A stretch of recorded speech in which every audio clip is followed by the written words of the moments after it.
para ninguém dizer que não teve acesso a isso, e pode reproduzir de montão. As TVs estão ensinando abobrinha para o povo. O senhor tem algum documento para dizer que tem liderança evangélica envolvida com maçonaria? Sim, sim. No dia 18 de outubro, entreguei para os irmãos copiarem. Aí ele cita o nome de todas as lideranças evangélicas na maçonaria. Para mim, eu falei, mas por que você não foi abrir com o Bispo Macedo? Por que você não foi abrir com o Caio Fábio? Com o Fanini, com o Fausto Aguiar de Vasconcelos? Por que você não foi abrir com o Silas Malafaia, com o Guilhermino Cunha, com o José Wellington Bezerra, o presidente das Assembleias de Deus? Pedrosa, todos esses homens estão lá na maçonaria comigo. Ameaçado de morte, não foi pelo beira-mar, não. Ameaçado de morte por pastores. Pô, para com isso. Agora, o que tem isso a ver com cristianismo, com cristão? Meu Deus do céu, olha, cadê a câmera? Eu quero falar aqui direto para a câmera. As nossas lideranças evangélicas, o povo evangélico está sabendo quem está lá dentro. Vocês vão se pronunciar logo. Vocês sabem que está escrito lá para vocês. Ó, Senhor, eu fundei a religião, eu expulsei demônio, eu curei enfermo. Deus vai dizer para vocês, olha, apartai-vos de mim, maldito, para o fogo eterno preparado para o diabo e seus anjos. Vocês sabem que os bodes serão colocados à esquerda. Eles vão ser jogados no inferno. Não tem, a palavra de Deus é clara. Não vem com conversa fiada, dizer que não sabe, que lá o diabo se transfigura em figura de pessoas. Se você trouxer um satanista aqui entrevistar, ele vai dizer que o diabo dá dinheiro para ele, que curou ele de diversas doenças. Por quê? Isso é poder oculto. Nós estamos discutindo, isso existe. O anticristo, ele vai morrer e vai ressuscitar. Isso é impunidade, isso é injustiça. Olha aqui do lado o convite da Ku Klux Klan para uma noite evangelística. Forças ocultas vinham atuando, meu irmão. Isso aqui é um cartaz antiguíssimo que eu achei no museu da Ku Klux Klan. Olha aqui, em inglês.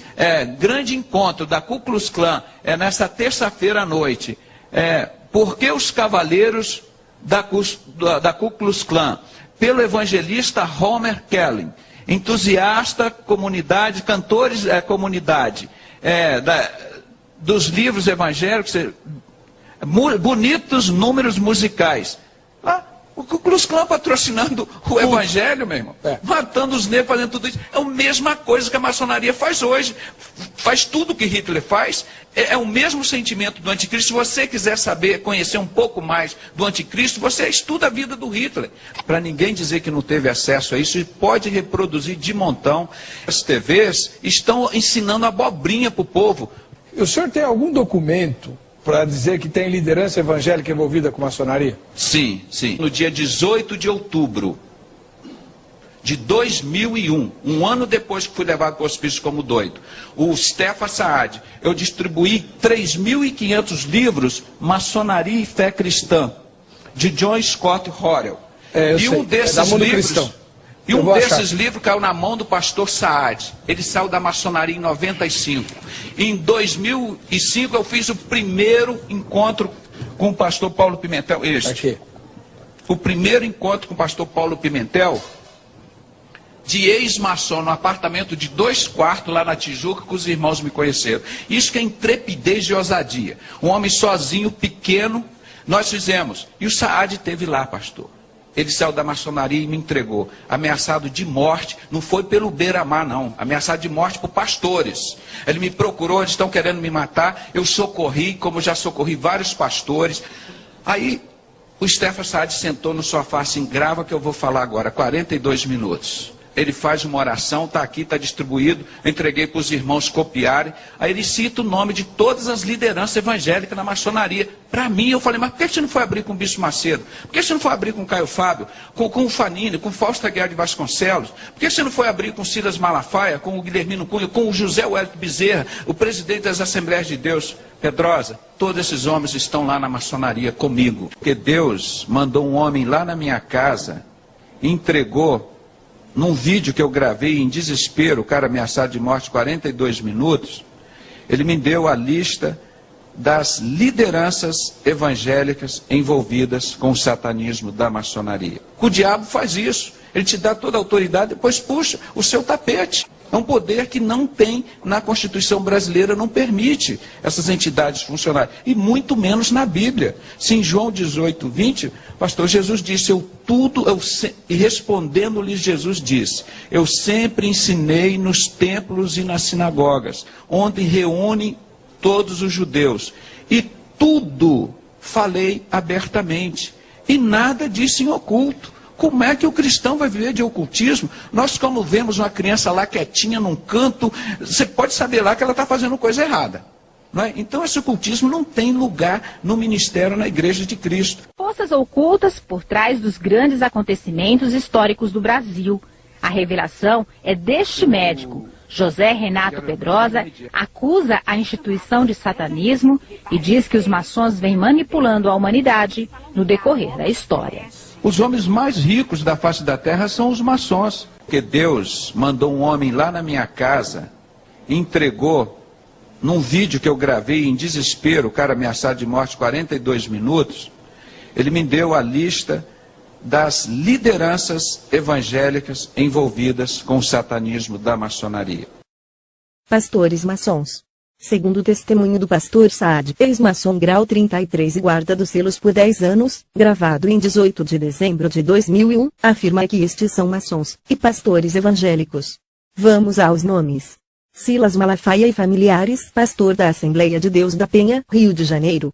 Edir Macedo, bispo fundador e dono da Igreja Universal do Reino de Deus.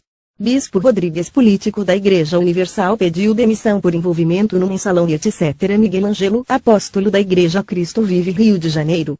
Fausto Aguiar de Vasconcelos, pastor presidente das Convenções Batistas Brasileira e Carioca. Nilson do Amaral Fanini, ex-pastor da PIB de Niterói e ex-presidente da Aliança Batista Mundial. Guilhermino Cunha, ex-pastor da Catedral Presbiteriana do Rio de Janeiro. Manuel Ferreira, juiz e pastor das Assembleias de Deus de Madureira, Rio de Janeiro. Abner, pastor da Assembleia de Deus de Madureira. Túlio Barros, pastor da Assembleia de Deus de São Cristóvão. José Wellington Bezerra da Costa, pastor presidente das Convenções Gerais das Assembleias de Deus. Caio Fábio, ex-pastor da Igreja Presbiteriana, Rio de Janeiro. Nemuel Kessler, pastor da Assembleia de Deus, Rio de Janeiro. Paulo César Brito, pastor fundador da Maranata do Rio de Janeiro. Francisco Silva, político e dono da Rádio do Garotinho Rádio Melodia, Rio de Janeiro. Isaías de Souza Maciel, pastor, dono da Rádio Boas Novas, Rio de Janeiro. Harold de Oliveira, político e dono da Rádio El Sadai, MK, publicita pai da Marina. Alberto Brizola, político e radialista, ex-marido da Marina de Oliveira, Rio de Janeiro. É estranho, pois todos citados na listagem, são grandes líderes evangélicos, que divulgam o Evangelho de Cristo e ajudam na obra de Deus e salvam muitas almas. Alguns possuem programas na mídia ajudando a divulgação do Evangelho de Jesus Cristo. O que realmente deve ser preocupante a todos nós é a qualidade de vida e poder que esses falsos líderes têm apresentado e levado as pessoas a experimentarem no momento em que supostamente aceitam a Jesus como seu Salvador. Esses irmãos usurpam uma falsa liderança e se estabelecem líderes do povo Laodiceia. Vejam só comigo o que pode estar acontecendo. 40.000 pastores, além de seus auxiliares, como presbíteros, evangelistas, diáconos, entre outros, estão manifestando quando oram pelos irmãos e pessoas necessitadas do Senhor e sua salvação, ou então quando dizem às pessoas irmãos que recebam o Espírito Santo de Deus e falem em línguas estranhas e profetizem. Raciocinem comigo como essas misturas com espíritos malignos anticristãos estão trazendo milhares e milhares de experiências malignas para os ajuntamentos cristãos, ao invés de estarem recebendo o Espírito Santo, estão compartilhando entre si com espíritos enganadores e manifestações que imitam as coisas de Deus, que não é difícil de ver, pois estão produzindo vazios e falta de mudanças no caráter do homem, estão blasfemando contra o Senhor Jesus. Quebraram o governo do Espírito pelo governo do homem. Imagine você ser o dono da casa e não poder entrar em sua própria casa, ficar literalmente fora. Veja o que uma aparente simples aliança pode fazer. Você pode me perguntar, mas a salvação não é individual? E o cuidado do Senhor também não é individual? Digo que tem razão. A salvação nos é apresentada mediante ao Espírito Santo, nos convencendo do pecado, da justiça e do juízo. Mas as multidões estão recebendo mensagens levadas por espíritos malignos que não procedem do Senhor, ou seja, não são levadas a reconhecerem seus pecados, e nem experimentarem o novo nascimento, e com isso não têm suas vidas transformadas pelo Senhor, mas viram crentes nominais, ímpios religiosos que não se converteram e nem receberam Jesus como Senhor de suas vidas, apenas propostas de receberem mudanças, cura interior e benefícios financeiros.